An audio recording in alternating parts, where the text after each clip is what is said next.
ay hindi po kayo lahat. Hindi po kayo sinisisi.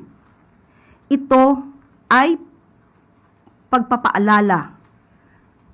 At sa mga ganito po, kung meron po kayo nakikitang mga inyong mga kasamahan na maaaring lumalabag sa alintuntunin para sa mas magandang pagtuturo sa ating mga kabataan, ay kayo na po rin ang tumulong sa ating pamahalaan.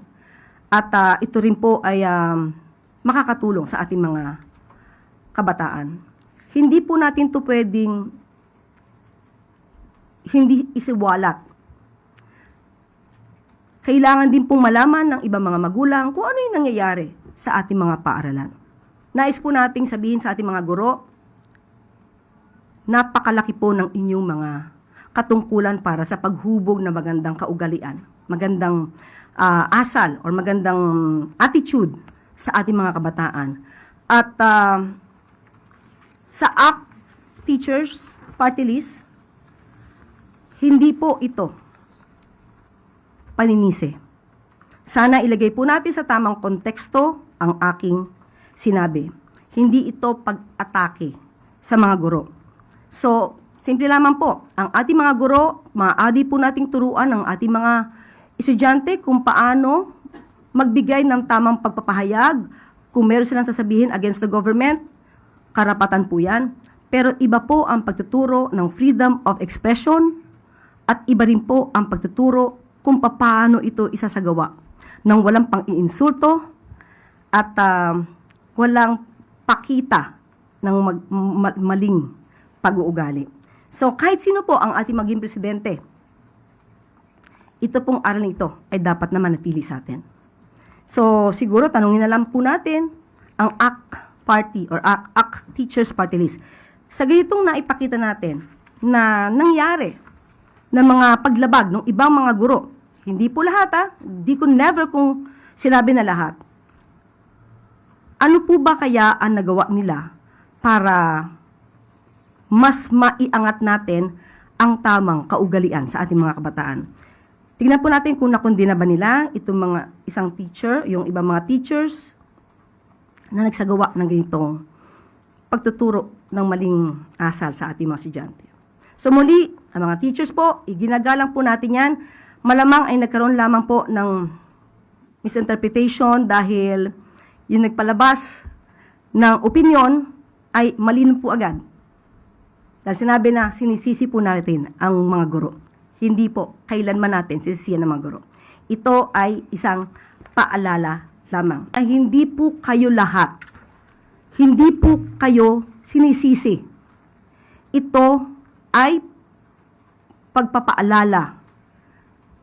At sa mga ganito po, kung meron po kayo nakikitang mga inyong mga kasamahan na maaaring lumalabag sa alintuntunin para sa mas magandang pagtuturo sa ating mga kabataan, ay kayo na po rin ang tumulong sa ating pamahalaan.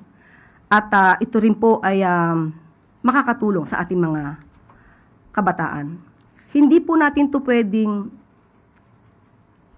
hindi isiwalat. Kailangan din pong malaman ng ibang mga magulang kung ano yung nangyayari sa ating mga paaralan. Nais po nating sabihin sa ating mga guro, napakalaki po ng inyong mga katungkulan para sa paghubog na magandang kaugalian, magandang asal or magandang attitude sa ating mga kabataan. At sa ACT Teachers Party List, hindi po ito paninisi. Sana ilagay po natin sa tamang konteksto ang aking sinabi. Hindi ito pag-atake sa mga guro. So, simple lamang po, ang ating mga guro, maaari po nating turuan ang ating mga estudyante kung paano magbigay ng tamang pagpapahayag. Kung meron silang sasabihin against the government, karapatan po yan.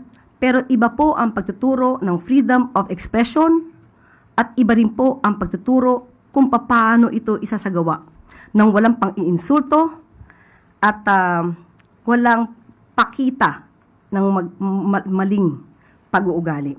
So kahit sino po ang ating maging presidente, ito pong aral nito ay dapat na manatili sa atin. So, siguro tanungin na lang po natin ang ACT Party or ACT Teachers Party List.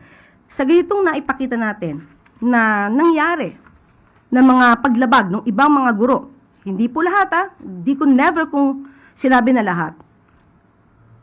Ano po ba kaya ang nagawa nila para mas maiangat natin ang tamang kaugalian sa ating mga kabataan? Tingnan po natin kung nakondena ba nila itong mga isang teacher, yung ibang mga teachers na nagsagawa ng ganitong pagtuturo ng maling asal sa ating mga estudyante. So muli, ang mga teachers po, iginagalang po natin yan. Malamang ay nagkaroon lamang po ng misinterpretation dahil yung nagpalabas ng opinion ay malino po agad. Dahil sinabi na sinisisi po natin ang mga guro.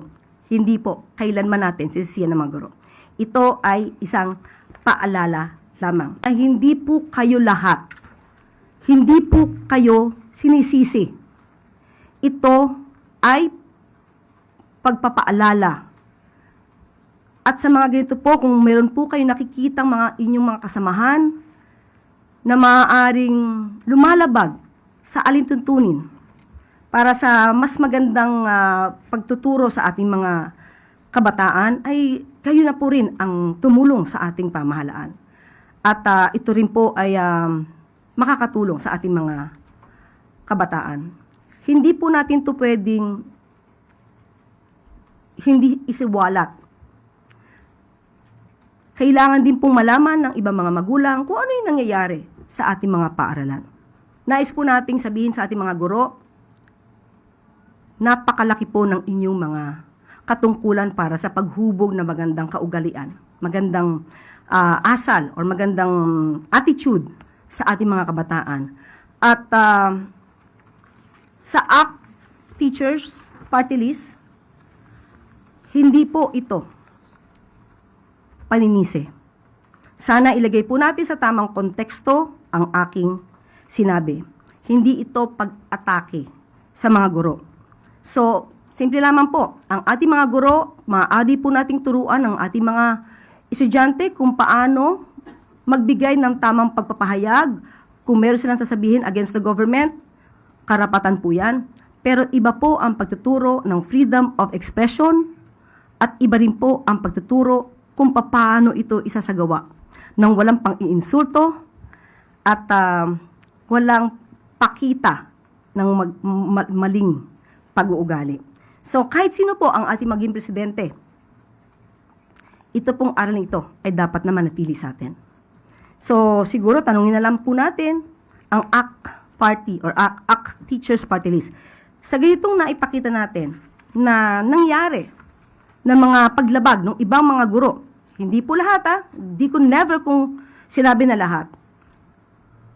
Ano po ba kaya ang nagawa nila para mas maiangat natin ang tamang kaugalian sa ating mga kabataan?